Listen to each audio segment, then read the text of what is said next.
ಯಾವಾಗ ಕೊಡ್ತಾರೋ ನೋಡೋಣ, ಕೈ ಕೊಡ್ತಾರೋ ಇವ್ರು ತಮ್ಮ ಕೈಯನ್ನು ಕಟ್ಟಿಸ್ಕೊಳ್ತಾರೋ ಏನೂ ಗೊತ್ತಿಲ್ಲ. ಈಗ ಮೊದಲನೇದಾಗಿ ನಾವು ಸ್ವಲ್ಪ ನೋಡ್ಬೇಕಾಗಿದ್ದು ನಾಯ್ಡು ಅವ್ರದ್ದು.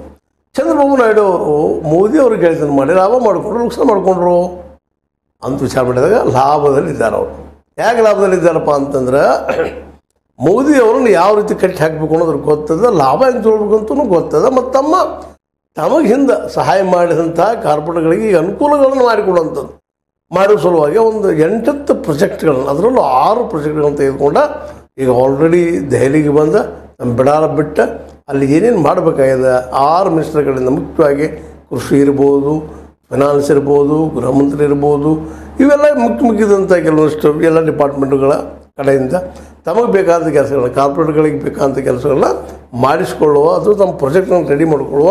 ಅಲ್ಲಿ ಅನೇಕ ಇವತ್ತು ಪೋಲಾವರಂ ಆಗಿರ್ಬೋದು, ಮತ್ತೇನೋ ಆಗಿರ್ಬೋದು, ಅಲ್ಲಿ ಡ್ಯಾಮನ್ನು ಕಟ್ಟುಕೊಳ್ಳೋದಾಗಿರ್ಬೋದು, ಅಮರಾವತಿಯನ್ನು ಕಟ್ಟೋದಾಗಿರ್ಬೋದು, ಈ ಎಲ್ಲನೂ ಹೇಳಿ ಒಂದು ಹೆಚ್ಚು ಕಡಿಮೆ 1,00,000 ಕೋಟಿ, ಅದಕ್ಕಿಂತ ಹೆಚ್ಚಿಗೆ ಅಂತಂದ್ರೂ ಅಡ್ಡಿಲ್ಲ, ಒಂದು 50,000 ಕೋಟಿ 15,000 ಕೋಟಿ ಹಿಂಗೆಲ್ಲ ಒಂದು ಕೂಡ್ಕೊಂಡು ಅಂದಾಜು ಒಂದು 2-2.5 ಲಕ್ಷ ಕೋಟಿ ರೂಪಾಯಿಗಳನ್ನು ತಮ್ಮ ರಾಜ್ಯಕ್ಕೆ ಒಯ್ಯುವ ಲೆಕ್ಕದಲ್ಲಿ ಬಂದಿದ್ದಾರೆ.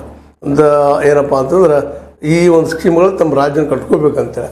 ಮತ್ತು ಮೋದಿ ಅವರಿಗೂ ಸಹಿತ ಶತಾಯಗತಾಯ ತನ್ನ ಒಂದು ಆಡಳಿತ ಉಳಿದ್ರೆ ಸಾಕಪ್ಪ ಅನ್ನುವಂಥ ಸ್ಥಿತಿಗೆ ಬಂದಿದ್ದಾರೆ.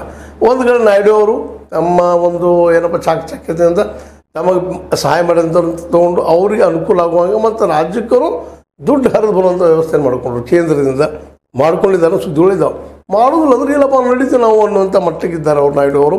ಮತ್ತು ವ್ಯವಹಾರದಲ್ಲೇ ನಿತೀಶ್ ಕುಮಾರ್ ಅವ್ರಿಗಿಂತಲೂ ಬಹಳ ಬುದ್ಧಿವಂತರಿದ್ದಾರೆ ಅವರು. ಯಾಕಪ್ಪ ಅಂದ್ರೆ ಆಲ್ರೆಡಿ ಅವ್ರ ಹಿಂದೆ ಈ ಹೈದರಾಬಾದಲ್ಲಿ ಕಟ್ಟಿದ್ದು, ಹಳೆಯ ಆಂಧ್ರ ಪ್ರದೇಶದಲ್ಲಿ ಕಟ್ಟಿದ್ದು, ಅಲ್ಲಿ ಅನುಕೂಲಗಳನ್ನು ಮಾಡಿಕೊಟ್ಟಿದ್ದು, ಇದು ಇತಿಹಾಸದ ಅವ್ರ ಜೊತೆಗೆ ಚಂದ್ರಬಾಬು ನಾಯ್ಡು ಅವ್ರ ಜೊತೆಗೆ ವಿಶೇಷವಾಗಿ ಇವರು ಓಪನ್ ಮಾರ್ಕೆಟ್ ಪರ ಇದ್ದಂಥವ್ರು, ಅದರಲ್ಲೂ ಕಾರ್ಪೊರೇಟ್ರಿಗೆ ಅನುಕೂಲ ಮಾಡಿಕೊಡುವಂಥ ಮುಖ್ಯಮಂತ್ರಿ ಆಗಿದ್ದರು ಹಿಂದಾದರು.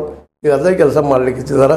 ಹೀಗಾಗಿ ಇವತ್ತು ಮೋದಿ ಅವರಿಂದ ಎಷ್ಟು ಸಾಧ್ಯದನೋ ಅಷ್ಟು ಮ್ಯಾಕ್ಸಿಮಮ್ ಪ್ಯಾಕೇಜ್ಗಳನ್ನು ತೊಗೊಂಡು, ದುಡ್ಡು ತೊಗೊಂಡು ತಾವು ಕಟ್ಕೊಳ್ಳೋಂಥ, ರಾಜ್ಯವನ್ನು ಕಟ್ಕೊಳ್ಳೋಂಥ, ಅದರಲ್ಲೂ ಮುಖ್ಯ 6 ಕ್ಷೇತ್ರಗಳಲ್ಲೇ ನಮ್ಮ ಪ್ರಾಜೆಕ್ಟ್ಗಳನ್ನು ಮಾಡ್ಕೊಳ್ಳುವಂಥ, ನೀರಾವರಿ ಅನುಕೂಲ ಮಾಡ್ಕೊಳ್ಳುವಂಥ, ಕೃಷಿಗೆ ಆಗಿರ್ಬೋದು, ಕಾರ್ಪೊರೇಟ್ಗಳಿಗೆ ಆಗಿರ್ಬೋದು, ಅಲ್ಲಿ ರಸ್ತೆಗಳಿಗೆ ಆಗಿರ್ಬೋದು, ರೈಲ್ವೆಗಳ ಸಲುವಾಗಿ ಆಗಿರ್ಬೋದು, ಒಟ್ಟಾರೆಯಾಗಿ ಆಂಧ್ರ ಪ್ರದೇಶಕ್ಕೆ ಮ್ಯಾಕ್ಸಿಮಮ್ ಒಂದು ವಿಶೇಷವಾದಂಥ ಪ್ಯಾಕೇಜ್ ತೊಗೊಂಡು ಹೋಗುವಂಥದ್ದು ಎಲ್ಲ ಮಾಡ್ಕೊಂಡು ಈಗ ಹೊರಟು ಬಿಟ್ಟಿದ್ದಾರೆ.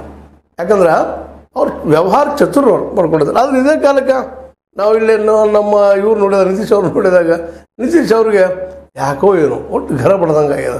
ಅವರು ಮೀಟಿಂಗ್ ಮಾಡಿದ್ರು, ದಿಲ್ಲಿಯಲ್ಲಿ ಮೀಟಿಂಗ್ ಮಾಡಿದರು, ದಬಾವ್ ಹಾಕೋದು ಮಾಡಿದರು, ನಮ್ಮ ಪ್ಯಾಕೇಜ್ ಕೊಡ್ರಿ, ವಿಶೇಷ ಪ್ಯಾಕೇಜ್ ಕೊಡ್ರಿ, ಬಿಹಾರ ಬೆಳೆಯೋದು ಅಂತ ಹೇಳಿದರು, ಏನೇನೋ ಅವರು ಕಸರತ್ತು ಮಾಡಿದರು. ಆದರೂ ಯಾಕೋ ಏನೋ ಆಗ್ತಾಯಿಲ್ಲ, ಯಾಕೆ ಅನ್ನುವಂಥದ್ದು ಏನು ಗೊತ್ತಾಗ್ತಾಯಿಲ್ಲ. ಬಟ್ ಇಲ್ಲಿ ಮಾತ್ರ ಮೋದಿ ಅವರು ಒಂದು ರೀತಿಯಿಂದ ಬಿಹಾರದ ಬಗ್ಗೆ ನಿರುಂಬಳಾಗಿದ್ದಾರೆ ಅಂತೇಳಿ. ಯಾಕೆ ನಿರುಂಬಳಾಗಿರ್ಬೋದು ವಿಚಾರ, ಯಾಕೆ ನಿತೀಶ್ ಅವ್ರಿಗೆ ಯಾಕೆ ಗಮನ ಕೊಡ್ತಾ ಇಲ್ಲ ಅಂಥೇಳಿ ವಿಚಾರ ಮಾಡಿದಾಗ ಮತ್ತು